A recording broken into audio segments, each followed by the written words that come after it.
Message from Starfleet Command, top priority.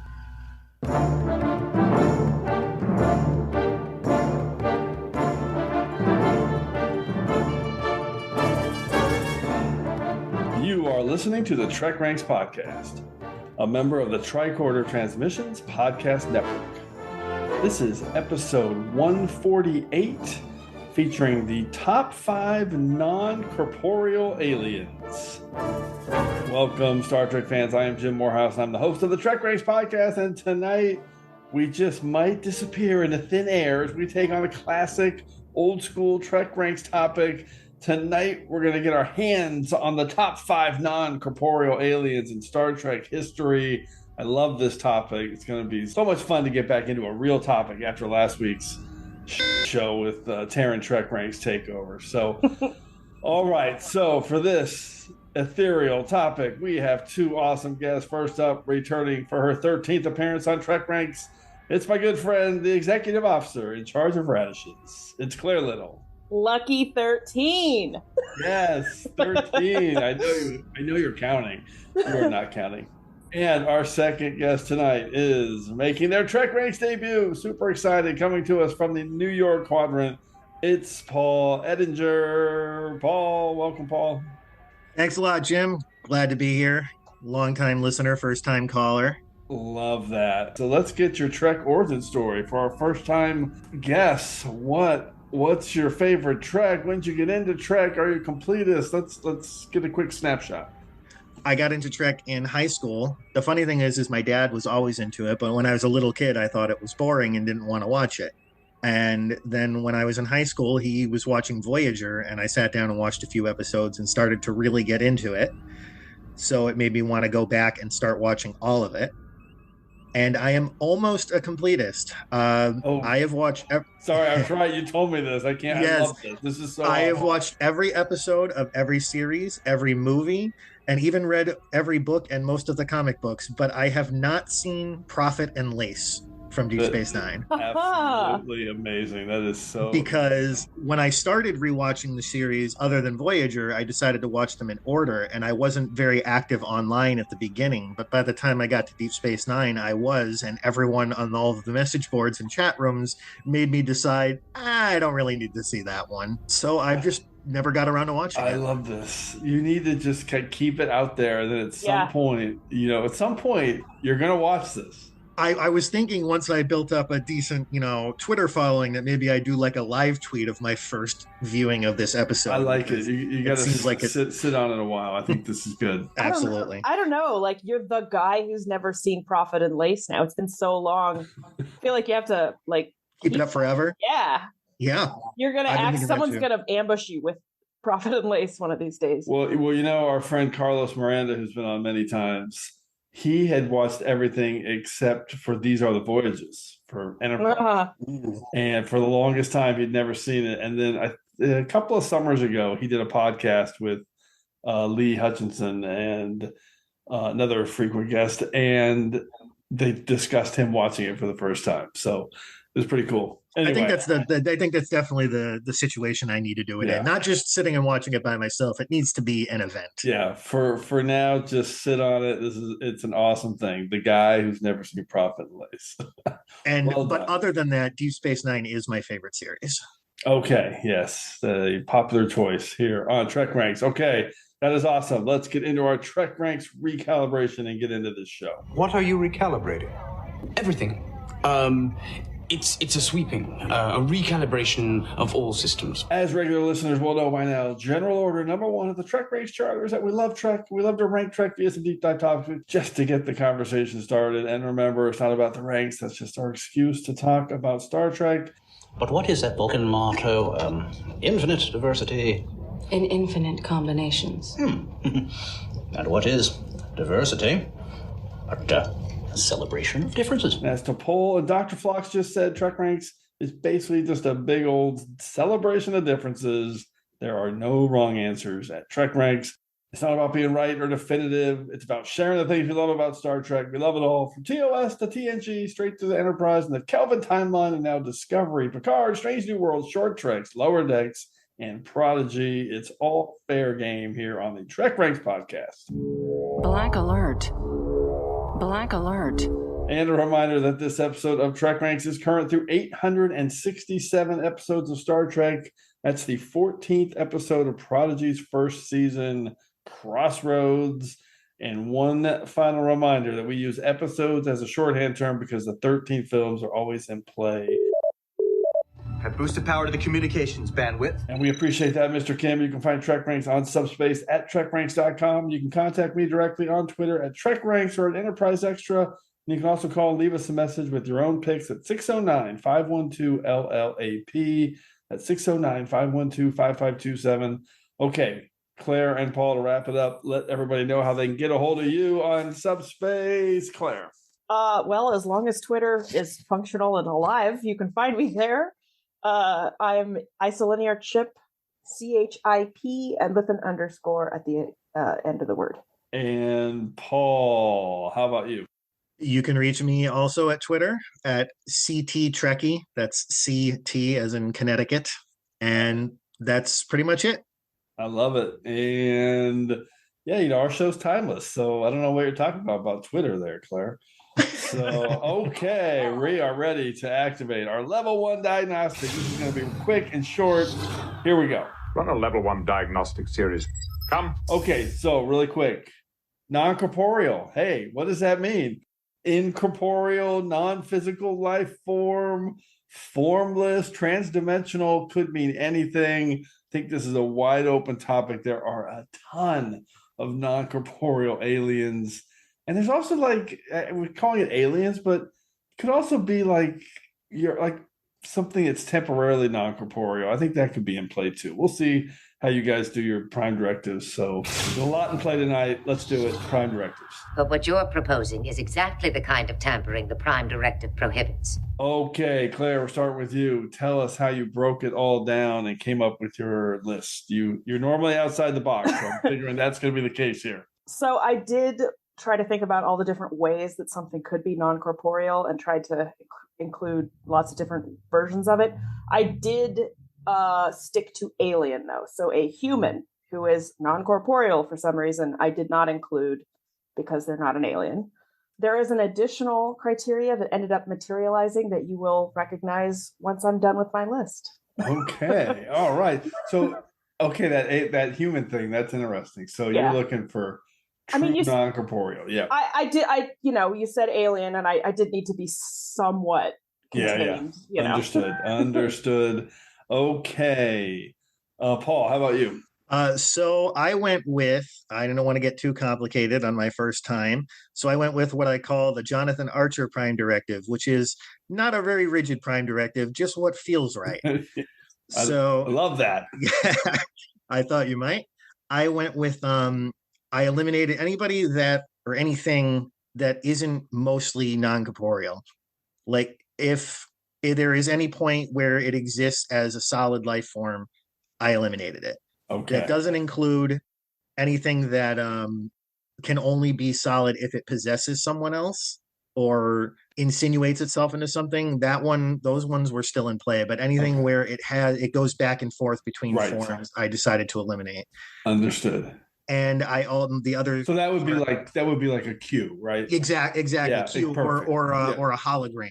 Yep. Understood. Yep. And then the other part of my Prime Directive was just because of the sheer number and wanting to really highlight some of the more interesting beings that I found in Star Trek, I decided to only stick with non-corporeal aliens or beings who appeared in a maximum of 2 episodes. Oh, that's fantastic. Okay.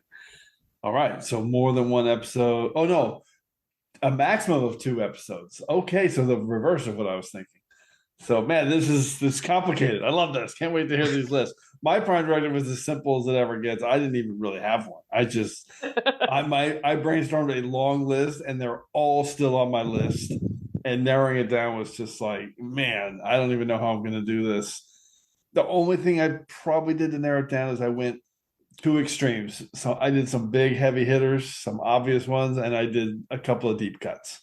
So a mix of those. So we'll see how everybody plays out. I think there could be duplicates tonight, but who knows? I wouldn't be surprised either way, I think. I think there are a couple that I expect to be duplicates, but, I have thought that before though, and it hasn't happened. So same with me. So we'll see how it plays out. I will admit that this being my first time, I kind of crafted my list hoping for no duplicate picks. Okay, well, we'll see. That you just never know. That could work against you too. True. Okay, here we go. First, Cadecaton, introduce us to the new order of things. It'll be alphas like us that determine the future of this quadrant. That will be the new order of things. Thank you, First Cadecaton. As always, a quick reminder on how we're going to go through the order of things. First, everyone will start with their 5-word summary and a hashtag to tease their pick. Then we'll each reveal our non-corporeal alien choice and the reasons we're highlighting it, and one episode that we think highlights it. Claire will not pick an episode because she always forgets. No, I did. I picked episodes, and I have my 5 words and hashtags all done. Oh, I did amazing. So good this time. That was the part that took me the longest. Right? I usually have a hard time with the 5 words and hashtag, but I actually did it. It's a staple. All right, and then we'll go through our secondary system selections for the picks that just missed our list. And if we have any duplicate picks, make sure you listen for the Defiant Torpedoes. Okay, Claire, we're starting with you. Your number 5 pick for your top 5 non-corporeal aliens. All right, this is one that I expect to be a duplicate, so I just kind of wanted to get it out of the way early. Out of the way. I love it. My 5 words are come back later, Bev's busy. I knew it.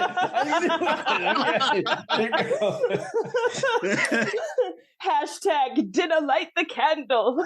We have Beverly's sex ghost from Sub Rosa coming in at number 5. I refuse to call him Ronan. I know he does have a name, but he's the sex ghost. You made the right choice. Yeah. A man's name is Ronan.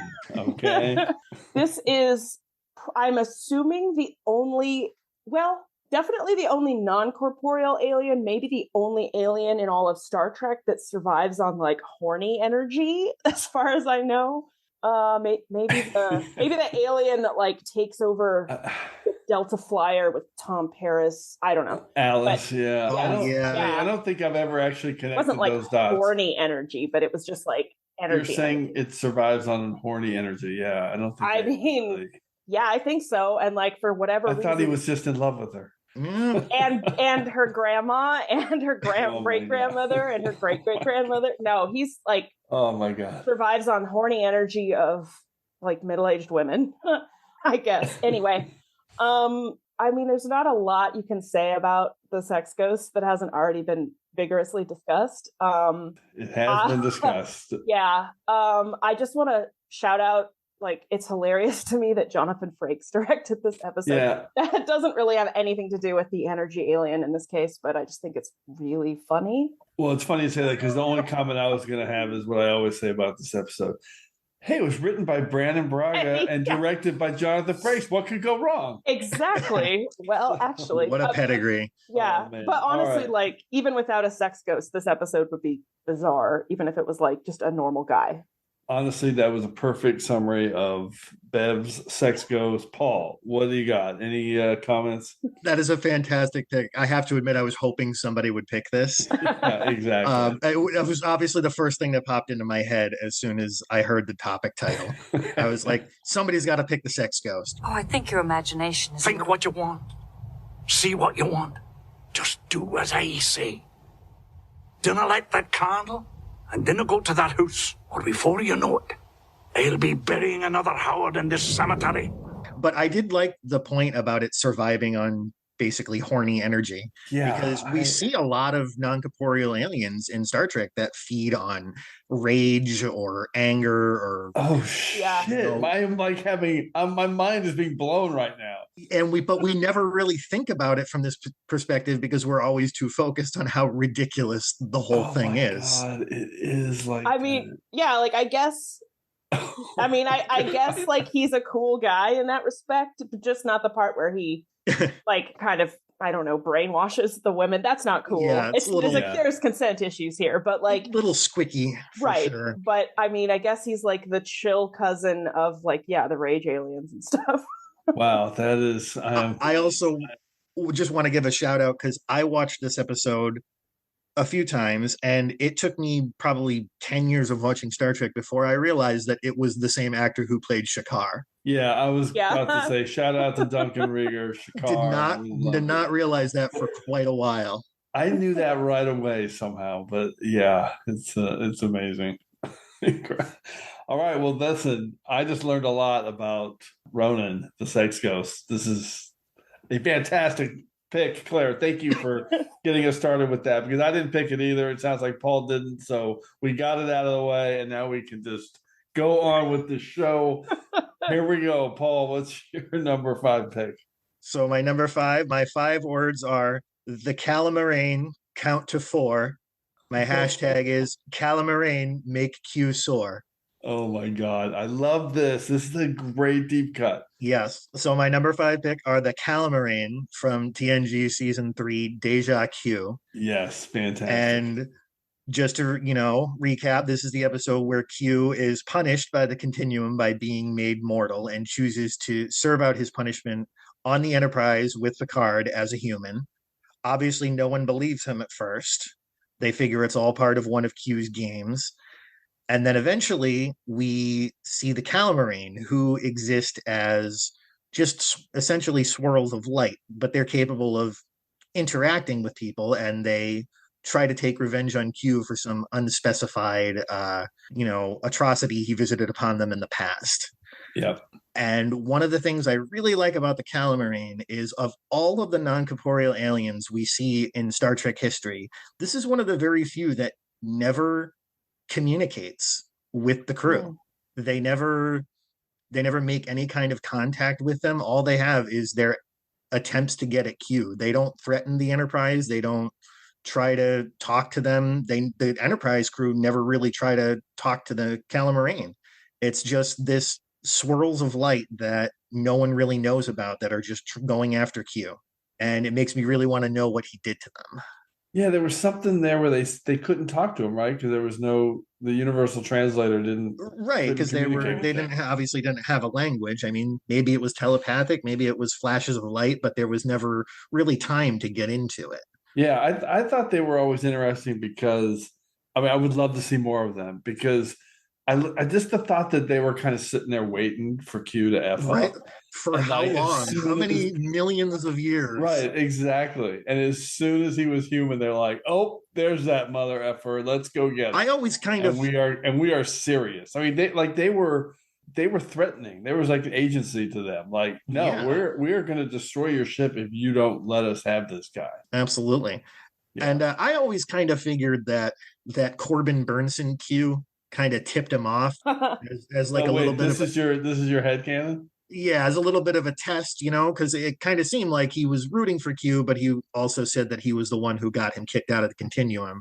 So maybe he kind of set the whole thing up to get him to commit that selfless act. I can buy into that. Yeah, that's good. All right, Claire, any comments on the Calamarain and Deja Q? This is an awesome deep cut.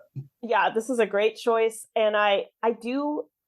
Their name, I want to know, like, if these are non-corporeal aliens who have, they can't communicate, or at least in a way that we can understand. I want to know how they got the name Calamarain, and my headcanon here is that's not really what they call themselves. It's something that either our Q or the Q Continuum in general just decided to call them for some reason, because it doesn't, I don't know, an energy cloud calling themselves the Calamarain it doesn't feel right. You're right. It's definitely, that's a Federation name of them, right? Yeah, or they never communicated. Right. Well, they don't say they never communicated. They just say the universal translator doesn't work with them. Yeah. Yeah. I just think the name is interesting.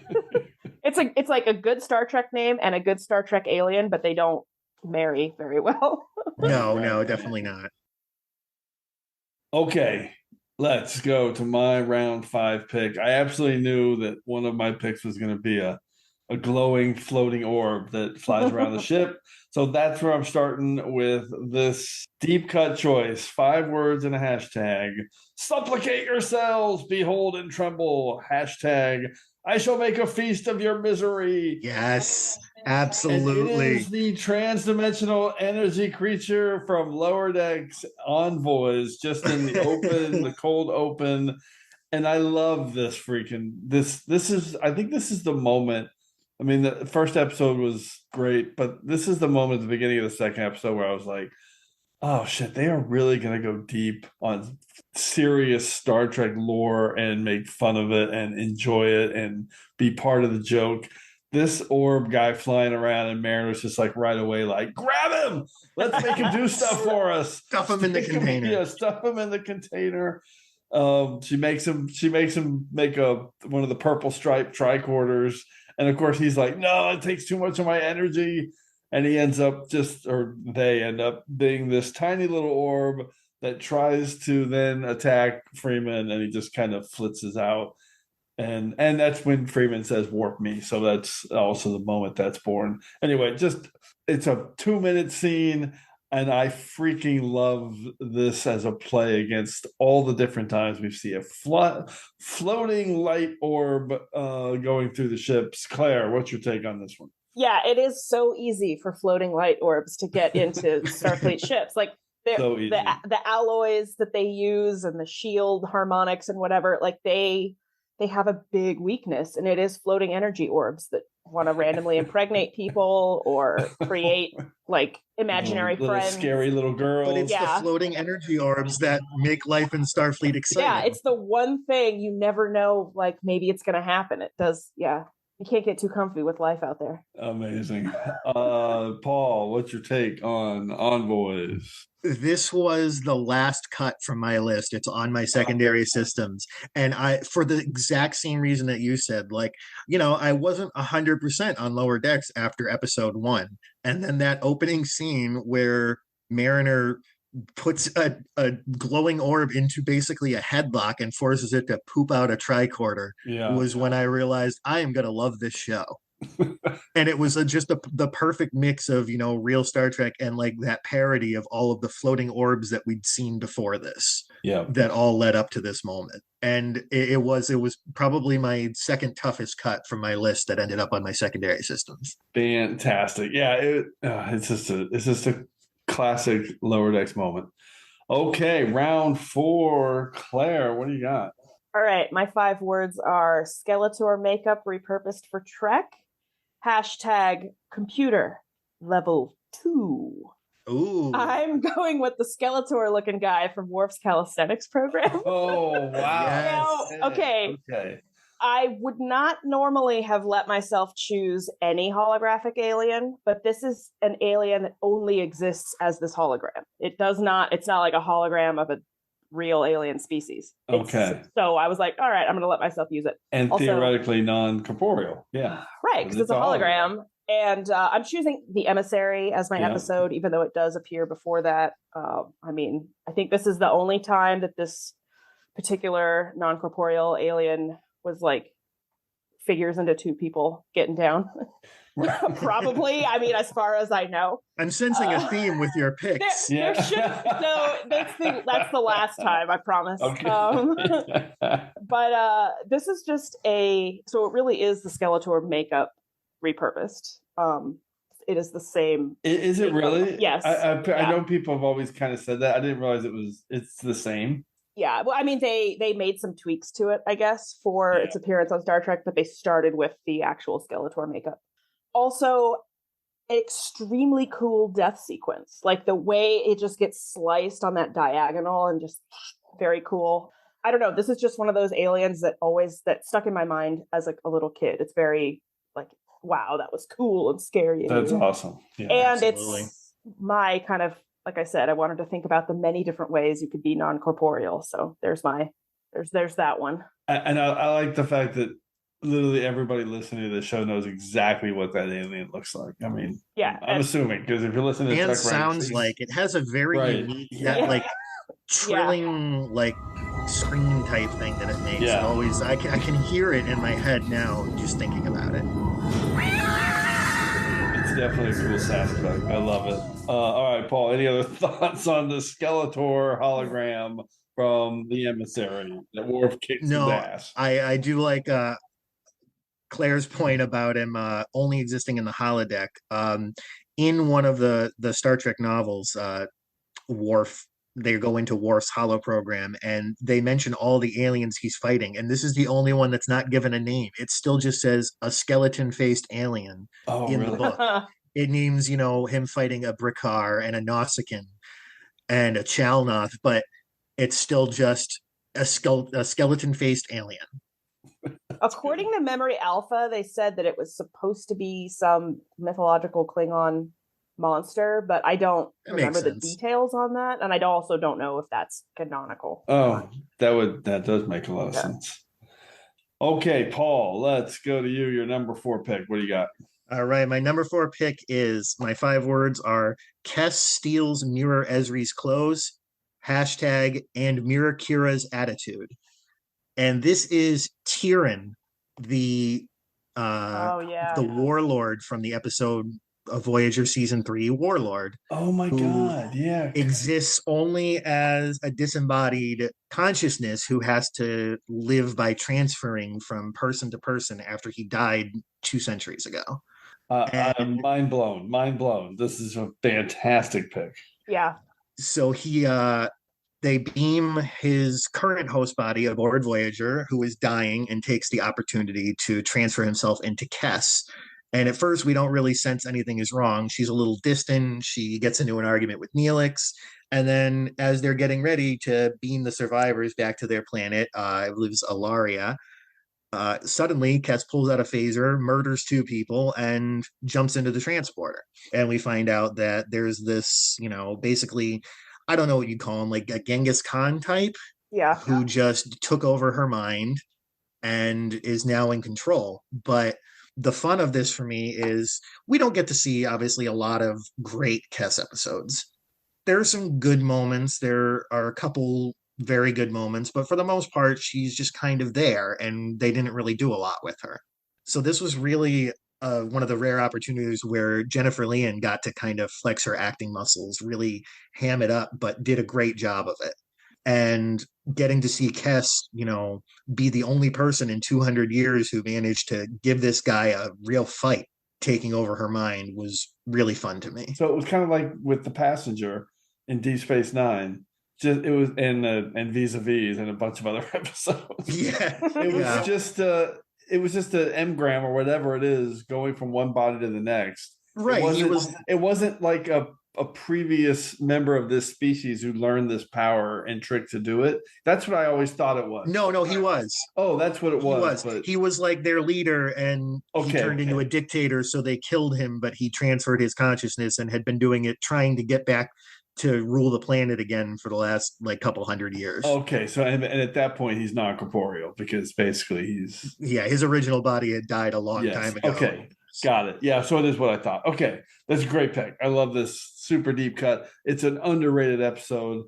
Absolutely. I hold on. This has got to be the first time it's been picked. Yeah, I know. I think it could be in a Voyager episode. Hold on. Yeah, I just checked really quick. It's been picked one time before as a top 5 Neelix episode, which is I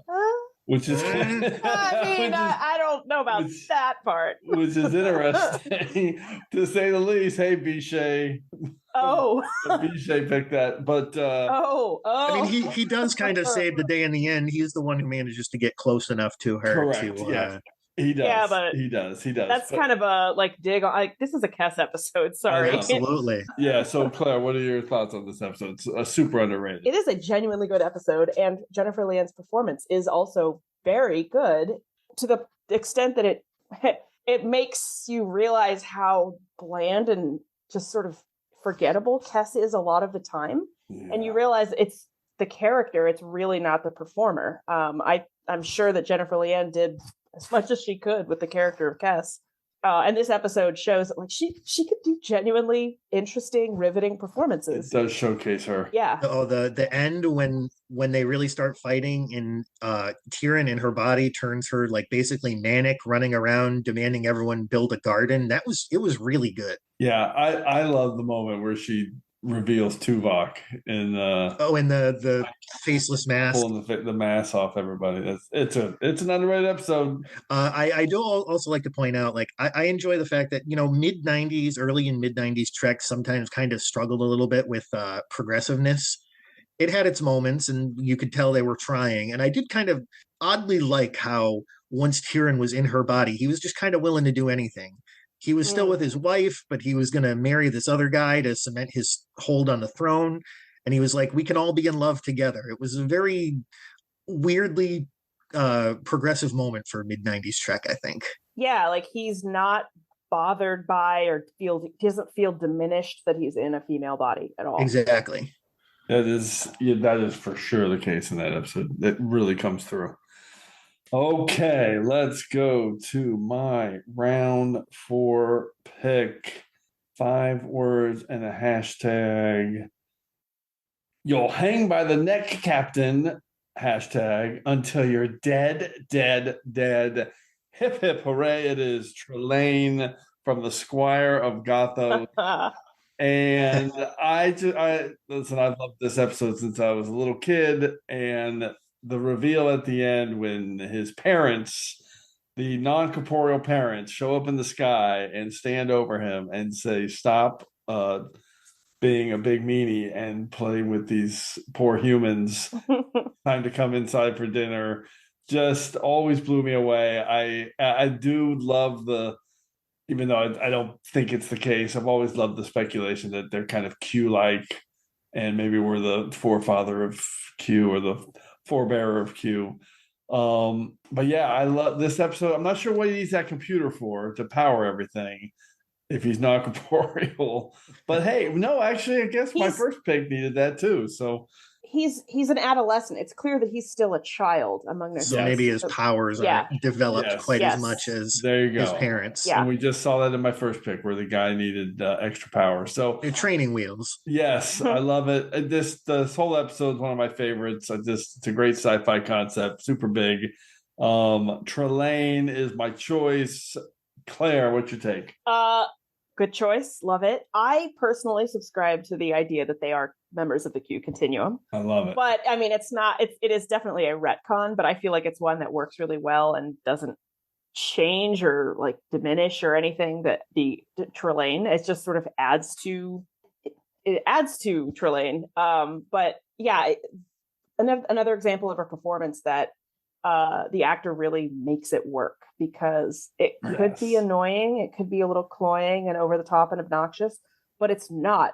And it feels similar to John Delancey as Q, who also sometimes Q, if John Delancey wasn't so good at portraying him, could be annoying, but I don't think is. I get it. Yeah, that's right. You know what I mean? Like, shout out to William Campbell. Mm-hmm. But yeah, in the hands of the wrong actor, the character could have been terrible. It could have been looked back on as a huge mistake. Yeah, obnoxious. But he is obnoxious, but it's like he's supposed to be, and that's part of the character. Yeah. And it works. You must excuse my whimsical way of fetching you here, but when I saw you passing by, I simply could not resist. I'm Captain James Kirk of the United Starship Enterprise. Ah, so you are the captain of these brave lads. My greetings and felicitations, Captain. So good of you and your officers to drop in. Absolutely smashing. Who are you? Where do you come from? General Trelane, retired. At your service, sirs. My home is your home. It really does fit all the Q stuff too. Like even when we see the Q continuum in Death Wish, this feels like that. This fits into that as well with him in this castle and bringing them there and playing. And he's dressed similarly to Q in Hyde and Q. Yeah. With the Napoleonic era clothing and the swords. And there's definitely a lot of connective tissue there. Paul, any other take on Trelane? No, I mean, we not really much more to say. It is a classic, definitely top, probably 15, 20 episodes of TOS, and, a classic character.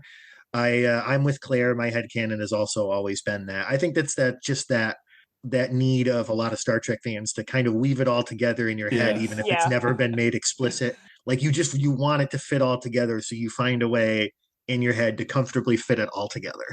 Yeah, and I had in my notes, Spock refers to him as pure mentality, force of intellect, embodied energy, and super being.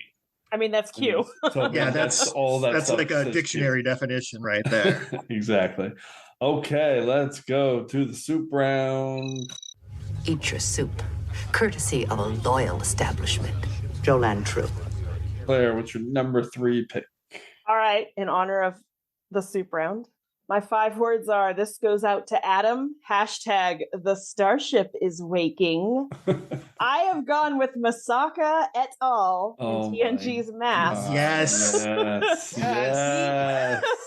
Because, so this is a civilization that no longer physically exists and is now its own digital record of itself, similar to Inner Light, which I also considered.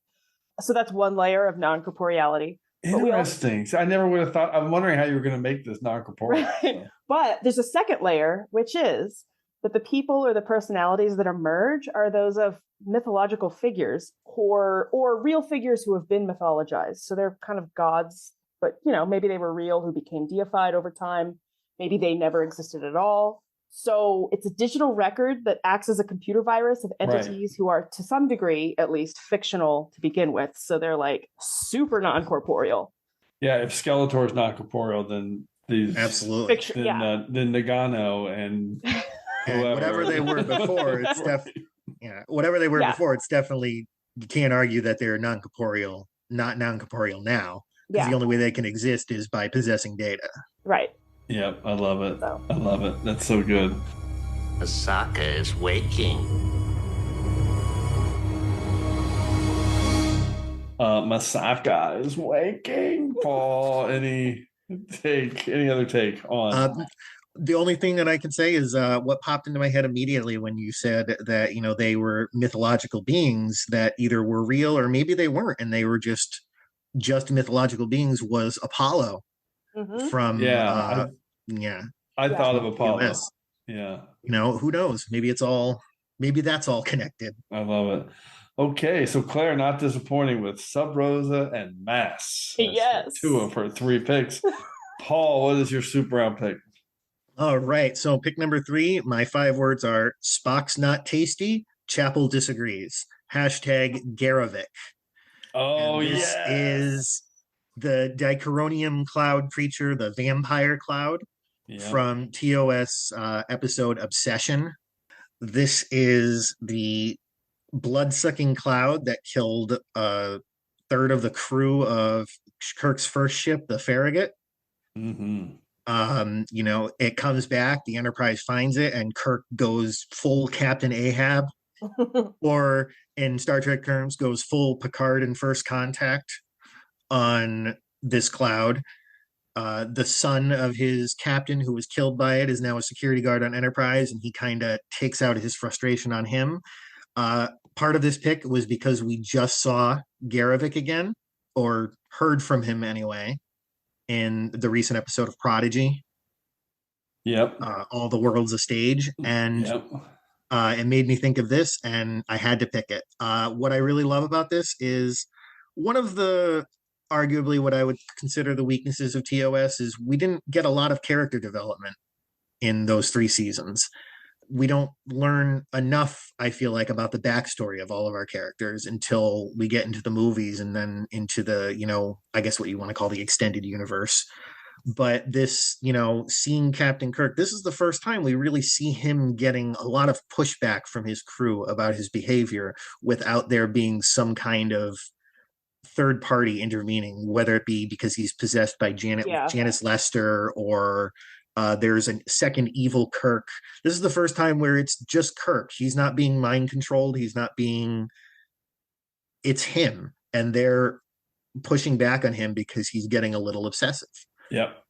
And I really like that. And the creature itself, I find just fascinating, because most of the other non-corporeal life we see in Star Trek feeds on some form of energy. This one sucks blood like a vampire, and I find that really cool, and I kind of wish it had shown up again. This was definitely on my short list, especially after just having Garavik show up again in All the World's a Stage. Awesome pick. Definitely was under consideration. Claire, what's your take on the Dicronium cloud creature from Obsession? Yeah, this is a cool one because it on the one hand, it is a little, I don't want to say silly, but it's a cloud that sucks blood that also can travel through space without an app. So like it's and for some reason everybody thinks a phaser is going to affect it. Right. That's the one thing. Shooting a phaser at another phaser every time. But I kind of think the fact that it is so silly on the surface, but it also really affects the people. Like, yeah, Kirk is obsessed with this thing. Even Spock, like, gets a little bit unscientific with it, calling it a creature. Right. Like, I think it is I'm sure that at the time, maybe they weren't really doing it like this on purpose at the time. It may have just been like a budget issue, an effects thing, whatever. But like looking back on it from 2022, it kind of adds to how menacing it is, having it be kind of goofy, but also this powerful an adversary, if that makes any sense. Oh yeah, that was definitely one of the strengths of TOS was taking the limited budget they had and making aliens or threats every week that were, kind of scary. Yeah, but it's like it's almost psychologically scarier in a way than it is physically. Like, again, describing it on paper, it's a cloud that sucks blood. Like, oh, okay. Sure. But it really freaks people out, though. All right. Well, we're closing out round 3, and we have no duplicates so far. My last 3 are all pretty much heavy hitters. So my round 3 pick, 5 words and a hashtag, and this one's a double dip. From paw race to profits, hashtag the wormhole aliens were flawlessly executed. And it's the paw race and the profits and the wormhole aliens from Deep Space Nine. I chose the Reckoning since we get both of them so prominently featured. And yeah, my favorite thing about this portrayal and this species and this alien, the way they showed it, is just how Deep Space Nine just executed it so well right from the start. It was right there at the beginning with the emissary, all the way through to the end. They tapped into them, I think, just enough so you didn't get kind of too much of them. But I don't know, just everything they did was just really clever with them not really understanding linear time, the way they communicate by either taking over a vessel or in visions, kind of speaking through the bits and clips of people in their lives. I don't know. I just think that this was a really, really perfectly executed alien that was a key component of Deep Space Nine across 7 seasons. So the paw race and the profits. Claire, what's your take on the wormhole aliens? I'm glad someone chose it. This is a great choice. Their sections of Emissary remain, I think, some of the best Star Trek out there, just as far as being emotionally moving and successful at what it's setting out to do. Like it's genuinely touching, and Sisko's grief and sorrow is really palpable, but it works really well. I think I don't know, were very successful at having these aliens who were so alien that they didn't even understand the concept of linear time. Yeah. But you still also believe that they are able to feel and understand Sisko's grief. Like that should not work, but it does. You exist here. Right. Yes. Yeah. It is very powerful. And I always think about with them, because they do understand that, but then Sacrifice of Angels, when before Sisko takes the fleet back to reclaim Deep Space Nine, he's basically telling Ross that, hey, I think when he's saying what we kind of all knew that about Bajor and how much he loves it, and Ross is like, yeah, you've really taken, you've really kind of connected with, and he's like, oh, more than that. And when I go home, it's going to be to Bajor now. Yeah. And then an hour later, the paw race and the prophets are telling him that, okay, we're going to do this for you and stop this fleet from coming through, but you have to pay a penance, and you will not be able, you won't have any rest on Bajor. Oh, it's so sad. Yeah. Anyway, they're just a great alien, just perfectly, flawlessly executed across 7 seasons. Paul, any other take? No, I love your point about how they used them just the right amount. So you didn't get too much of them, but you didn't miss out on them. I mean, throughout the series, I mean, we see Cisco talking to them. We see Quark talking to them. Oh, yeah. Yep. Akoram Lan talking to them. And there's never any, it doesn't feel wrong or forced. Even the scenes in Prophet Motive with Quark talking to them, it kind of fits seamlessly into the history of the prophets that we see throughout the entire series. It's true. That stands the test of time better than I think people remember in Prophet Motive. Okay, let's go to round 2. Claire, what do you got? You're on a TNG run here. That is my second criteria. Okay, here we go. My 5 words are: I definitely stay the week. # contiguous external integument. Of course. I love the Cytherians. I love that grandpa man. Anyway, from TNG's Nth Degree, we don't really know that they're non-corporeal. I was just about to say that. Right. I was thinking like, no, it's I love true. that you're stretching. Well, yeah, that could be like their equivalent of a video call or a hailing, right? Whatever. But I choose to believe they really are just giant, friendly, transparent Zardoz heads. Because why not? Yeah, that's what I want to believe, and it's never stated as otherwise. So wouldn't be out of place in the Star Trek universe. Absolutely. I just think these guys are just genuinely wonderful, warm. Like I really do want to stay that week with them. I want to hang out with these guys. Emotive. Electrochemical stimulus response. Cranial plate. Bipedal locomotion. Endoskeletal. Contiguous external integument. I'm Captain Jean-Luc Picard of the Federation Starship Enterprise. Hierarchical collective command structure. Who are you? Interrogative.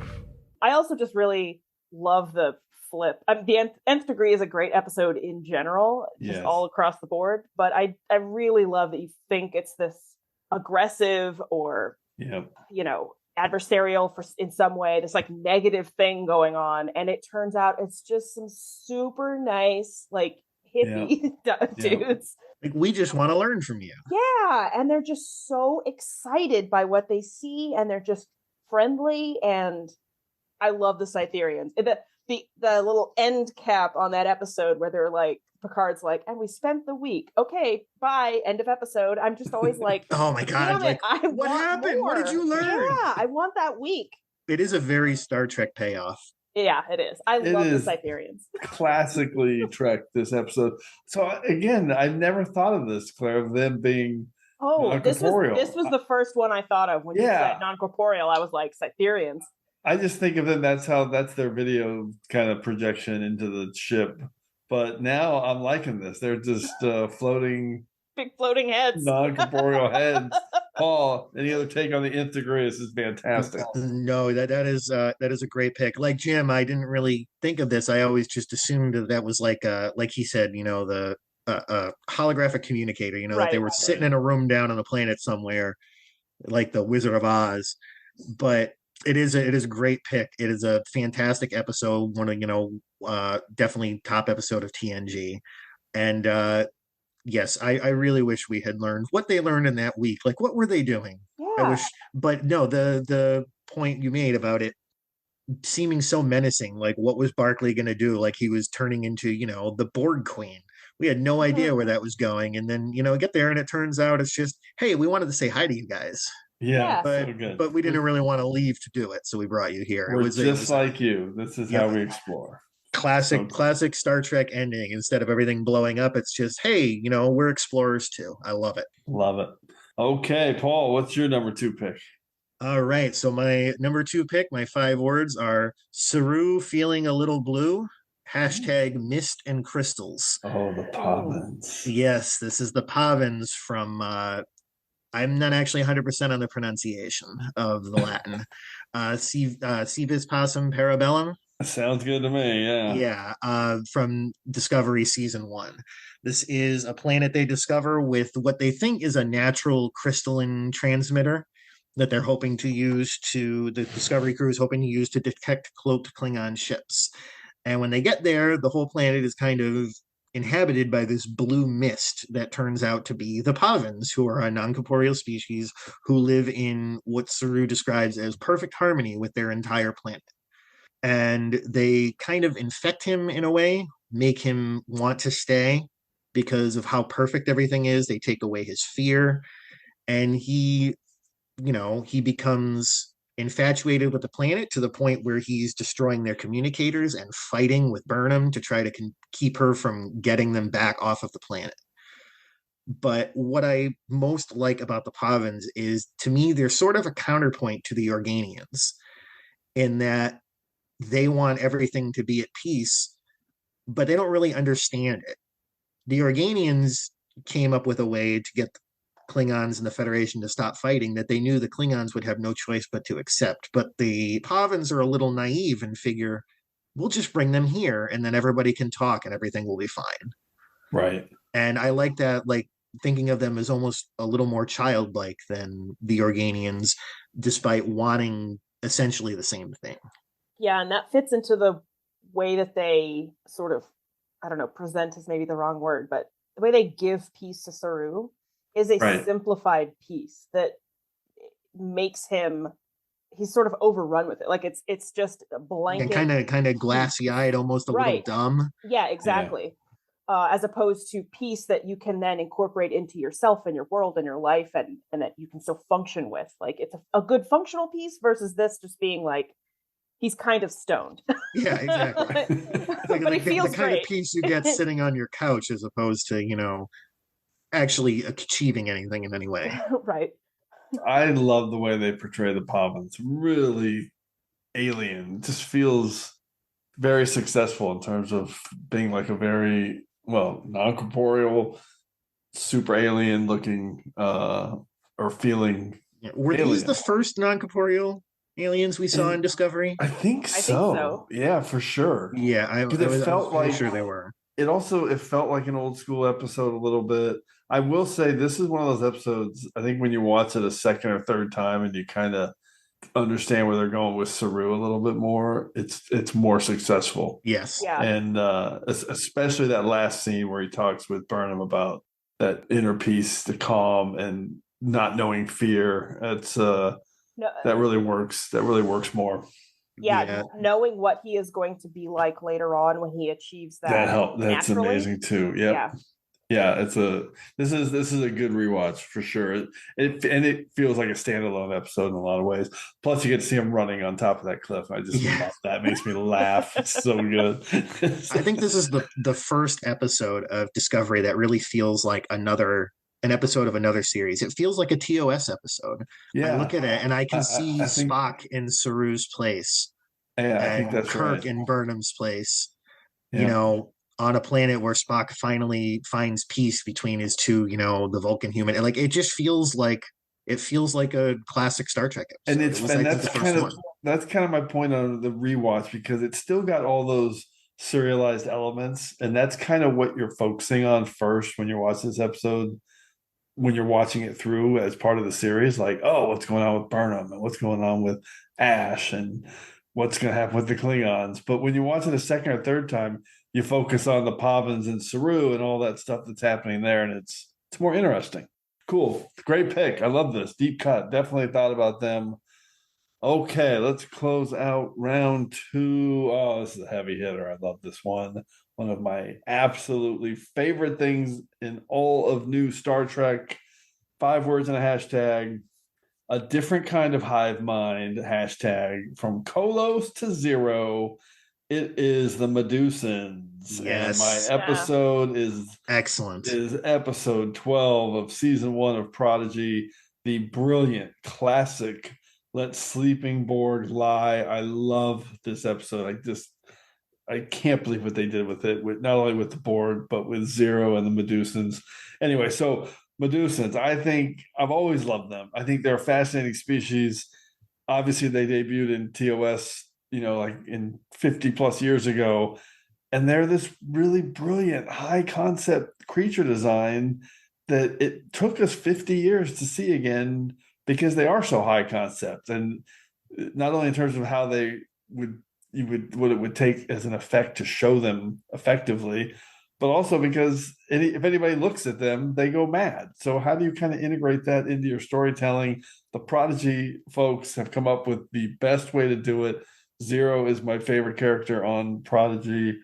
I just the fact that we have a regular character that's a Medusan, that's just a genius move by these showrunners. And it's taken to a new level because Angus Emery, the voice actor, is absolutely brilliant. I don't know how this guy does this, but the Zero character just rules. It's my favorite. Species 802, the Medusans. Super cool. Paul, what's your take? Oh, this is great. I love the Medusa. I think it's interesting. I love how Prodigy took like what could kind of have been a silly idea from the original series and fleshed it out to a point where we have such a great main character. I absolutely agree. Zero is the best character on Prodigy, and I will not hear any arguments otherwise. Yeah, and you say it is kind of a silly idea, but it also works in Is There Truth and No Beauty? Is there in truth no beauty? I should have wrote it down. Is there in truth no beauty? Because it really works there. Kolos is in the box, and all the stuff happening with Miranda. Anyway, sorry I cut you off. What were you going to say, Paul?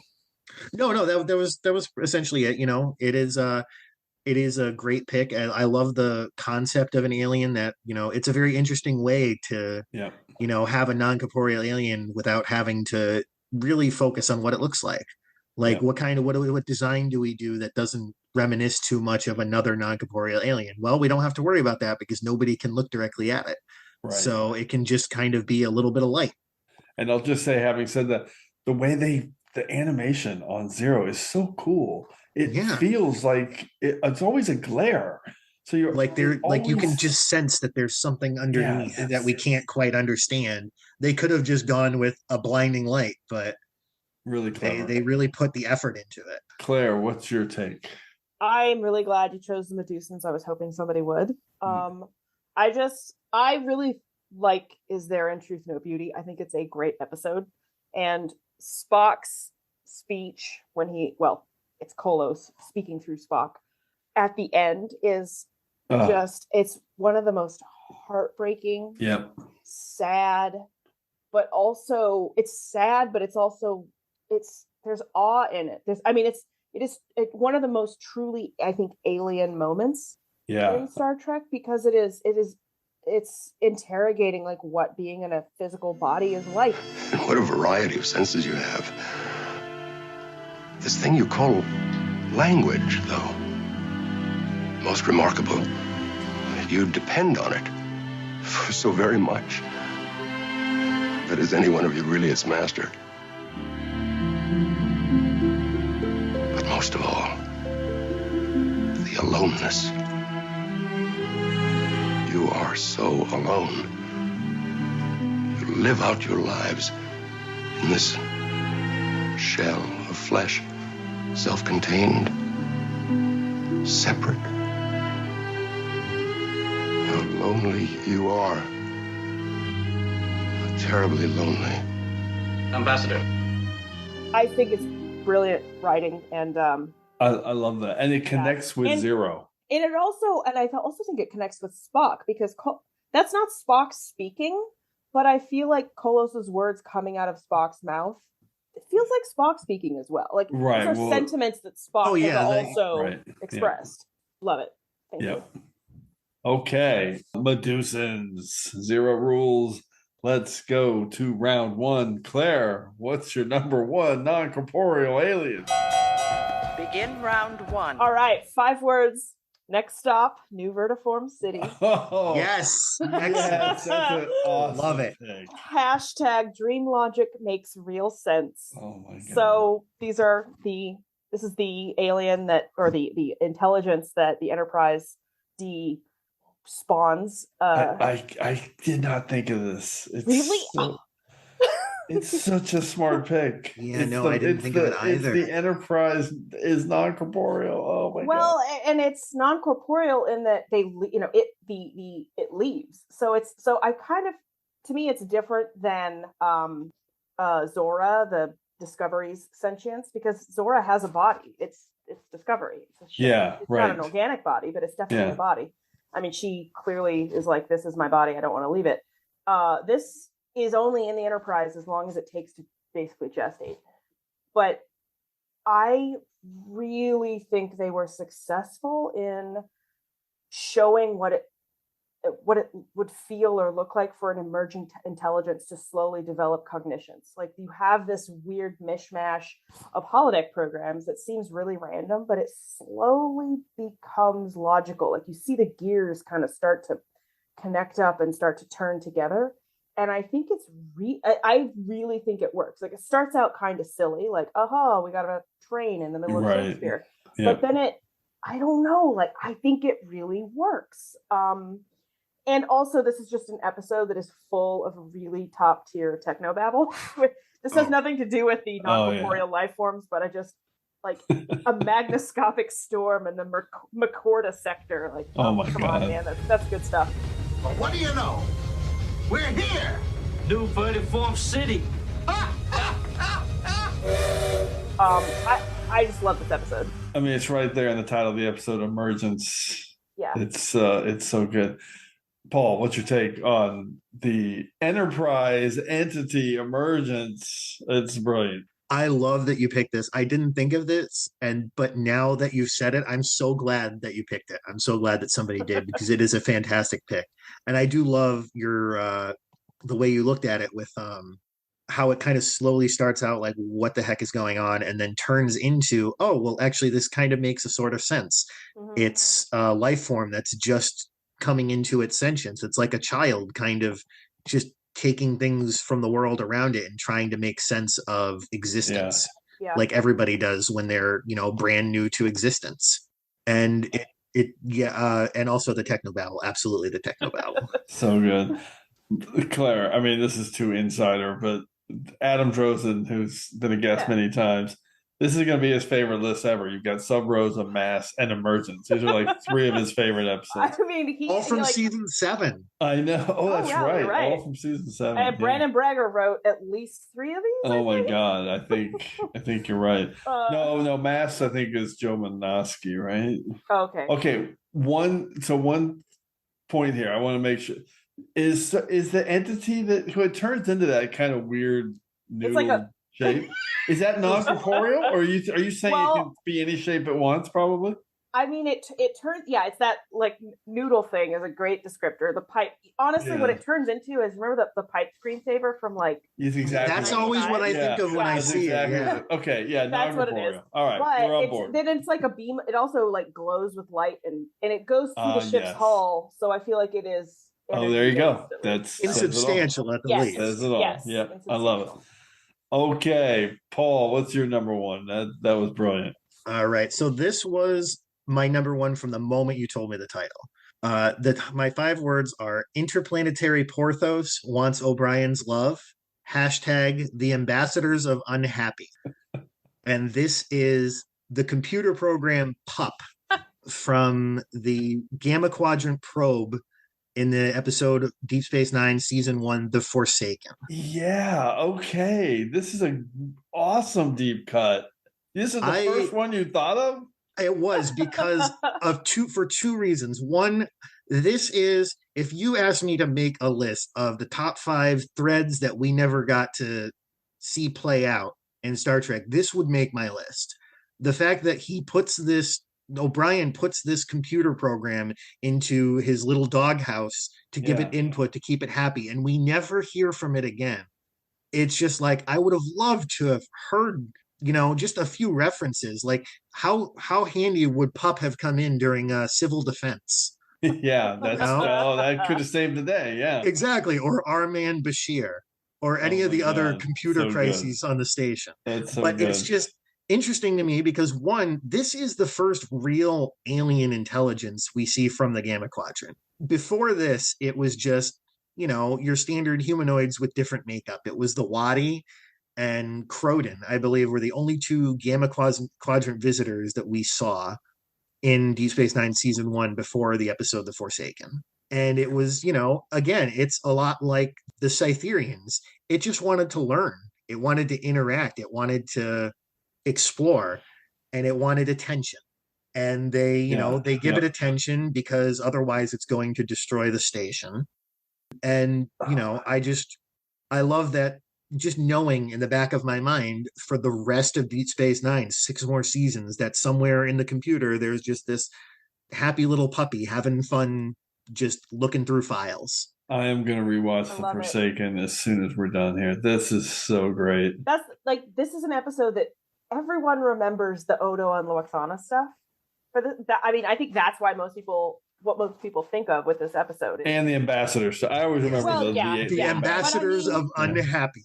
Yeah. Yes. But like that episode, the scene of Odo, turning into goop in the turbo lift with Lwaxana that's always what stands out for me. Yes. But now, I do want to rewatch it too, because you're right. There is, I don't know if it's sad or sweet that there is this puppy in the computer for the rest of DS9 that we never hear about again. I think it's pretty cool. This is great. I love it. There is, I did want to mention the second reason this popped into my head. I know I've mentioned it a couple times in this episode already about Star Trek novels, but one of the reasons this is my favorite pick is because there is a closing to this thread. I don't know if any of you have ever read the Strange New Worlds anthologies, where they had they allowed unpublished authors to submit stories and compiled them. And there is one in the 10th anthology by an author named Brian Seidman that kind of closes this loop.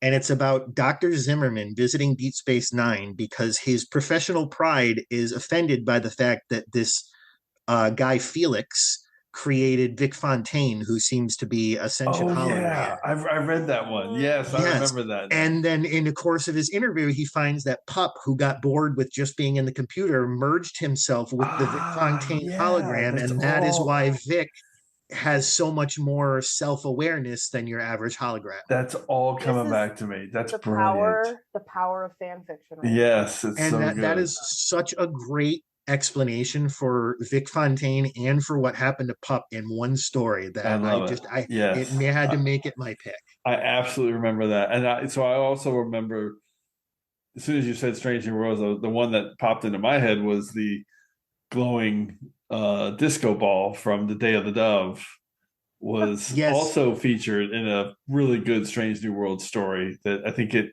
interacted with Odo or something. Did it in a runabout? Like Odo was in a runabout, and the I think glowing mirror ball showed up. Greg Cox, he wrote a Q Continuum trilogy that included the Entity, and then he wrote a short story for the Dominion War anthology. It might have been a Dominion War anthology. No, it definitely wasn't the Greg. Where that same being interacts with a changeling and a couple of Jem'Hadar and a Cardassian in a runabout that was stealing Federation secrets and causes them to all fight amongst each other. Is that in the Dominion War? It is. It's in the Dominion War anthology. That's what it's from, because I didn't read those Q ones, but yeah. It was also on my secondary system. Amazing. All right, we are way into the weeds on this. Brilliant pick, the Pup. Of course, though, everyone remembers The Forsaken for it's a sweeping, a recalibration of all systems. Okay, let's go to my number one pick. This is as heavy hitter as it gets. No doubt this was going to be my number one. I love these guys. 2 of my all-time favorite episodes of Star Trek. Yeah. 5 words and a hashtag. Core Kirk are most discordant. Hashtag how little you understand us, Captain. And it is the Organians. Yes. From Errand of Mercy is my pick. I could have picked Observer Effect too, because everyone knows I love these 2 episodes. Yeah, I knew where you were going. I knew what this was going to be. One of the best reveals in both episodes. The Organians, amazingly, are revealed in incredible ways in both episodes. But as a kid watching this, when the Organians they're so cool the whole time. Like, nah, it's no problem. Everything's good. You need your weapons? Go ahead. Nope, we're fine. No one died. And then at the end, when they're just like, all right, we need you to leave now. You are most discordant. We're going to ask you to leave. Oh, by the way, I'm standing on your home planet and your home planet, and you guys are never going to fight again. And I just love everything about it. It just blew my mind. And I want to be an Organian. They're the coolest, and they are the kings of non-corporeal aliens for me. Claire, what's your take? Thank you. Glad you chose the Organians. Yeah, the reveal in Errand of Mercy is fantastic. So good. And it is a really nice, it's really about like third-party countries during the Cold War being like, actually, guys, we're fine between the United States and Russia. Like, I get it. You each, want power and you want us to pick your side, but we're fine on our own. Like, our own way of being and our own way of life is just fine. But this is a really powerful way to say that, because truly, like, for the first 3/4 of this episode, the Organians they are casual to the point of becoming kind of frustrating, right? Until you realize why. Like, it's not that they don't care or they don't understand the stakes. They truly are above them. Like, they don't have time for it. It's just and they don't need us at all. Yeah. I love them so much. Paul, what's your take? It is a great pick. I have to say, this may be my first episode, but based on watching or listening to the previous 150 episodes, I kind of suspected this was going to be your number one pick. Yeah, there's no way I wasn't. It was a little bit on the drawing board. It wasn't too hard to guess, but it is a great pick. I love the Organians. I love that they came back in Observer Effect, because throughout that whole episode, it could have just been anyone. It could have been a new non-corporeal species, but just to slip in, I'm an Organian, was just, oh my god, this is awesome. Good. And it moved that episode up from like a regular run-of-the-mill, perfectly okay monsters to like the cream of the crop, to top 10 on TrekRanks. Yes. Exactly. Yeah. It's a fantastic episode, and Errand of Mercy is a fantastic episode. It's our introduction to Core as well, which is great. Yeah, and I absolutely love the 5 words. Yeah. And, most discordant. And no, it is definitely one of the non-corporeal species, just one of the species in general that I'm really hoping we're going to see again. I would love to. We've got a lot of new Star Trek, and at least some of it takes place around the same era, so it's always possible. Strange New Worlds could easily figure out a way to do it. Absolutely, especially since they can erase memories. Yeah, I love it. That's good thought. Okay, fantastic. Oh my God, I can't wait to get into some secondary systems now, because I've got a long list that we haven't touched on yet. I had to whittle mine down. So, Claire, rattle off a few quickly. So I want to give a shout out to the Uxmal energy ghosts from Power Play. Yes, the for reason I did sure not they were. Well, I think they're human, so I didn't choose them. No, they were part of their prisoners. Part of their punishment is that the energy of them. They don't have their bodies anymore, so your energy is going to be. But it was marooned. the USS Essex. It was never clearly stated that they weren't. Just I thought humans living on a moon. No, I thought it did. I thought they assumed that they were some other species that got stuck there, but who knows? Well, either way, it's a really good performance by Marina Sirtis. Oh, so good! Like genuinely menacing in that episode. The choice to make her the leader of them instead of Data. That was great. Yeah, and also these guys definitely are not aliens. They're definitely human. Shout out to those poor guys who got trapped in the pattern buffer and turned into transporter worms. Okay. I mean, while they're transporter worms, they're sort of non-corporeal, and but they're human. So I didn't choose them, obviously. We think they all survived, right? That's Realm of Fear. Yeah. Yes, because Barclay went in and got them. Yeah. Then they come out at the end, and they're all like, physical people again. That's, by the way, that's another Brandon Braga. Oh man, that episode is something else. And I will just say, the reason that I ended up with all TNG is because I didn't find out I was going to be on this episode until like a day and a half ago. Yeah, nobody did. I've been scrambling to do this. Well, TNG is the series that is in my blood the most. I mean, I like that. It's just an easy one to think about. So. I'm just glad you didn't mention it in your Prime Directive, because it was kind of a nice reveal that we went 5 for 5 on TNG. Paul, any quick secondary systems you want to rattle? A few. There is the electromagnetic life form from The Haunting of Deck 12. Yep. Which I did not choose because it's kind of a TrekRanks favorite. I didn't pick that one or the Day of the Dove glowing disco ball, because Jen and Alex picked it when I asked the question in the last episode. So usually if someone picks one up from that, I will steer away from it. So otherwise I would have for sure picked Haunting of Deck 12 for sure. That was a tough cut for me. Yeah. I also didn't do the disco ball because it was too similar to the vampire cloud. Oh yeah, very similar. Yeah. I had the distortion ring from Twisted. Oh yeah, they were communicating a message. Yeah, they were good. Just trying to Great say pick. hello. I love it. Yeah. Nagilum, who I did not pick because he was mentioned in the last in the Terran Trek ranks. He got hammered in Terran Trek ranks. Steph, who was Steph, and then vis-a-vis, too similar to Tyrion, which is why he didn't make my list. The transdimensional being from Envoys, as I mentioned. Oh yeah, which I took out just because it didn't have enough of an impact on the episode. The Prophets, who did not fit my original Prime Directive, and the inhabitants of Meridian, who exist in a non-corporeal state. I had them in my special shout out because we got to see some more Meridian type aliens in trusted sources and lower decks when those another planet that shifted in and out of space-time. I love that. It's great. And I might have picked it, but the love story was just terrible. Yeah, although guy makes Bareil look exciting. In some past Trek ranks, Jen Tift has defended that love story. It's kind of changed my perception of it. Yeah, it's exactly amazing. By the way, I just want to jump in and say, let's pile on Bareil. Like, that dude is the whitest of bread, man. Team Bareil. A taco made of white bread. Are you done, Paul? Because I got a few. You done? Yes. Okay. All right. The ones we haven't mentioned. So you had Warlord. I actually was thinking about picking Cass because she became non-corporeal in The Gift. Very good point. And so fading away.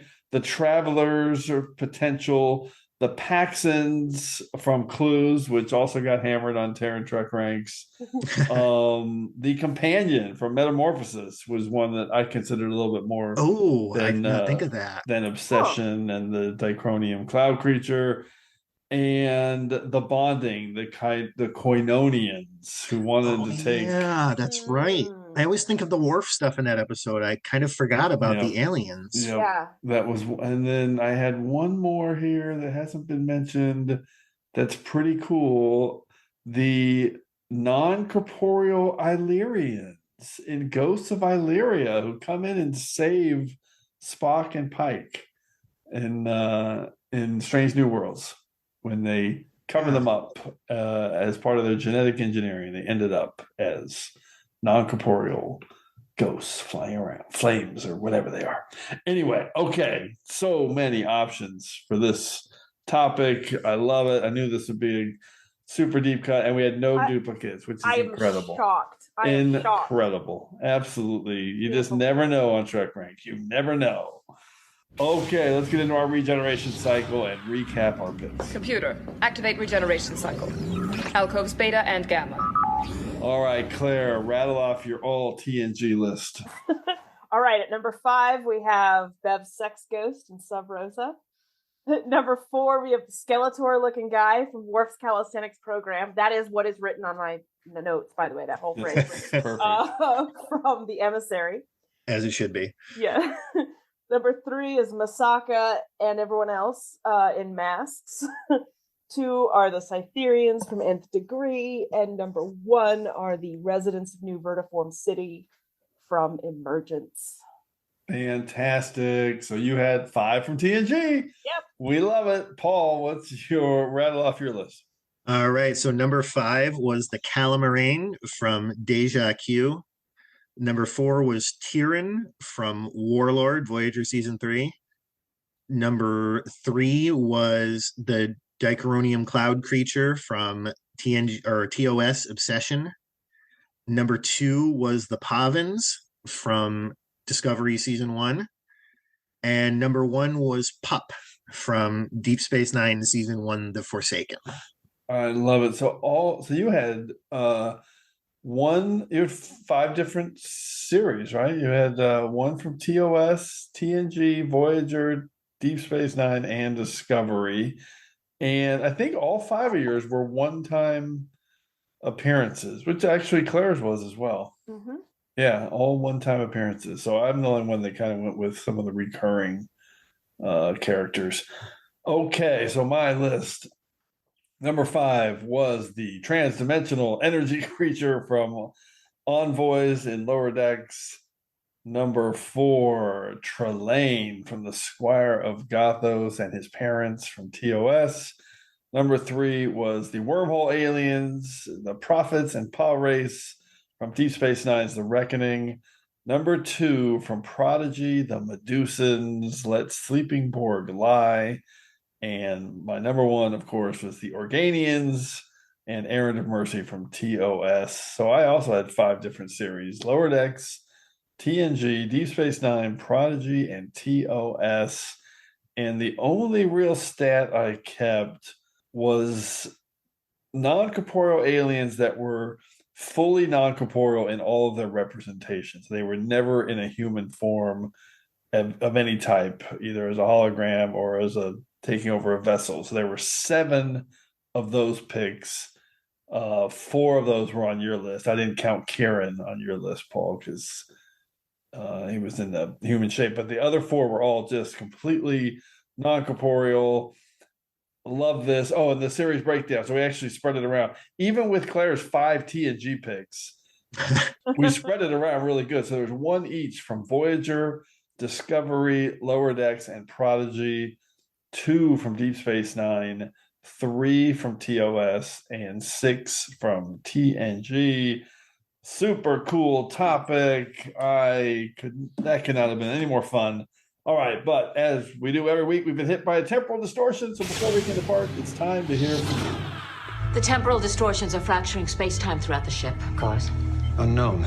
Oh, we know the cause, Mr. Tuvok, to all the amazing feedback that we continue to receive from our listeners here at TrekRanks. And this week's temporal distortion has sent us back to episode 140 in our top 5 TNG underrated. That's appropriate after all those TNG picks we just had. We got an amazing list in from Chris, our buddy at Shelf Nerds, and his production element. He has a full 5 words on all of our TrekRanks matrix. Production element: black motorized velvet outside windows, hashtag stars have denied me. And it's the 10 forward and observation of that windows and the practical star field. And he chose the Defector as his episode. I love that. That's great. It is a good episode for that. And it's so cool. It's such a deep cut. Speaking of deep cuts, this pick is super deep cut. His creative pick, populating the huge space Hilton, hashtag they slide right in. And he's choosing the background extras, and his choice was Gambit Part 2. In this moment when Data dresses Worf down in the ready room, an extra seamlessly slides into this tactical station. I love that. That is a deep cut. His double round pick, Blue Grills Smiling at Me, hashtag Warp Engine Field Grills, and it's just the blue light of the Starfleet Warp nacelle design. Super, super cool. His character pick, to challenge is to strengthen, hashtag One is my name.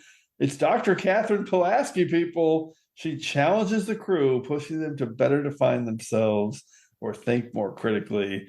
And his episode pick, this is amazing because it's not one of my favorite episodes, but I really love the way he describes it. Character arc mirrors sci-fi concept, hashtag aware but apart. And it's The Loss. And his comments, Sirtis's performance is stellar. The parallel of her arc and the problem of high concept 2-dimensional life forms is masterful and wildly original. Really, really awesome list from our buddy Chris. Need to get him back on the show. So once again, those picks more than enough to clear ourselves from this week's temporal distortion. So as always, I want to thank everyone for all your great responses to the TrekRanks podcast. Keep your list coming to me at TrekRanks on Twitter so we can retweet them, but we also want to hear from you. So put together your own list of top 5 non-corporeal aliens or a list from any of our past shows. Give us a call to Tricorder Transmissions at 609-512-5527, where you can just record it, send me a DM. We can link up that way too. So hopefully we'll hear from you so you can be featured on the next episode of TrekRanks. And on the next episode of TrekRanks, we are returning to our favorite ongoing TrekRanks series, It's another edition of Scenes in Trek. And next week we are doing the top 5 scenes at a table. You heard me right. I love it. Is the top 5 scenes at a table. I cannot. The deepest of cuts even for TrekRanks to dive into this. Yes. All right. I'm going to give you guys a second, but Claire and Paul, if you had to choose one scene at a table, what would you pick, Claire? Number 1, that metal table in the holodeck. It's just that was the first thing I was gonna say. Oh, no. That was my answer too. I did not think of schisms. that. I'm actually glad you guys are both picking that, so I don't have to pick it because that scene. I lower that episode on my ranks because of that scene. It just takes me so out of it. All right, Paul, what do you got? I'm gonna go with the scene in the the conference lounge in Voyager in Live Fast and Prosper, where they're trying to convince the guy who got scammed that they weren't the ones who scammed him. Oh, good. And specifically, the moment when he asked, "Could they have been so naive?" and Tuvok lifts his eyebrow and looks at them and goes, "A legitimate question." Oh my god! Yes, I love that episode. Thank you. Oh god, that's a good one. That's a good one. So I've already thought of a few that I'm like, no, they're not. They're kind of already mentally compiling a list. I was gonna say though, but there are some of my first thoughts. I'm like, no, they're around the table. They're not at the table. I need them at the table. So we're gonna have to dive deep into this one. It's gonna be a fun one for sure. There's also I blanked on the name of the episode, but when they have the deaf ambassador and they're like need a loud as a whisper. Thank you. And they need a triangular table and they're just like, oh, that was cool. Yeah, that's a good one. Obsessed with the triangular shape of the table for some reason. For some reason I love that scene. I think that's a cool scene. I don't know. Even before those two guys get kind of vaporized. Yeah, in a really gross way. Yeah. That's good. All right. Awesome job. We're going to wrap it up with a huge thanks to Claire Little and Paul Edinger. Great to have you guys both on the show. I was wondering if you could show me how to access these subspace communications logs. We're going to do that right now, Neelix. So any final Trek subspace communications, either one of you want to relay before we depart? Claire. You have anything to promote, Claire? Nothing to promote? No? Nothing to promote. Bummer about Mission Seattle. I was really hoping to go to that. That definitely sucks, but we'll see everybody in Vegas again, I guess. It's at the Rio, I guess, this year. Yay. I think that's the plan. Paul, how about you, man? Thanks for coming on. Appreciate you. No final messages. Is this the part where I express my feelings about Tuvix, or we don't do that on TrekRanks? Yeah, I know. Someday we will. Someday we'll tackle Tuvix in a fun special episode way. There's got to be a way to do it. He's come up a few times. Hold on. I think you need to have like a special TrekRanks discussion episode. Just have 10 guests just arguing about Tuvix for an hour and a half. What if I told you Tuvix has only been picked one time on TrekRanks? Wow. And it was me picking it in the top 5 doppelgangers, duplicates, and doubles. That's right. You were on that show. I was, and I had really crazy picks. Yeah, you did. I think that he has to have been mentioned a lot, though, right? It must have, but only one time has Tuvix come up. Okay, challenge accepted. We'll figure out a Tuvix topic. Great job, Claire and Paul. And thanks again for everyone for engaging with us here on episode 148 of the TrekRanks Podcast. As always, I want to close by saying I'm looking forward to standing with you again here in this place where I belong. Supplicate yourselves! Ah, what the heck? Whoa, it's one of those trans-dimensional energy creatures. Behold and tremble at... Quick, Teddy, grab me one of those canisters. Shouldn't we call security? I will destroy you! No, we can use this thing for all sorts of cool stuff. Hey, grab the pod. We can figure it out later. Oh, he's a sentient creature. Are we even allowed to stuff him in something? He's a bad guy. He zaps people. I shall make a feast of your misery! No, wait, don't put me in the pod! I can grant you wishes! And I'm listening.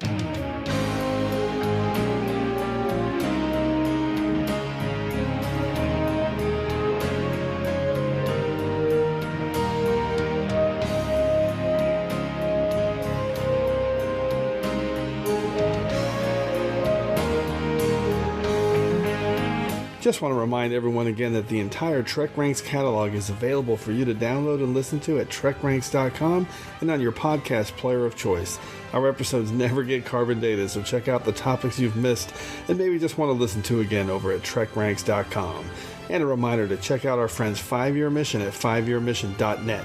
They're writing a song for every episode of Star Trek, and you won't believe how great their music is.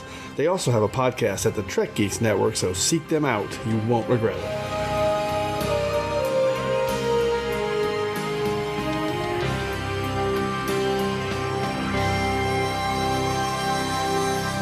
I really gotta think of something cool to say when we're going to warp. Something like, it's warp time. What do you think of that? Is that good for you?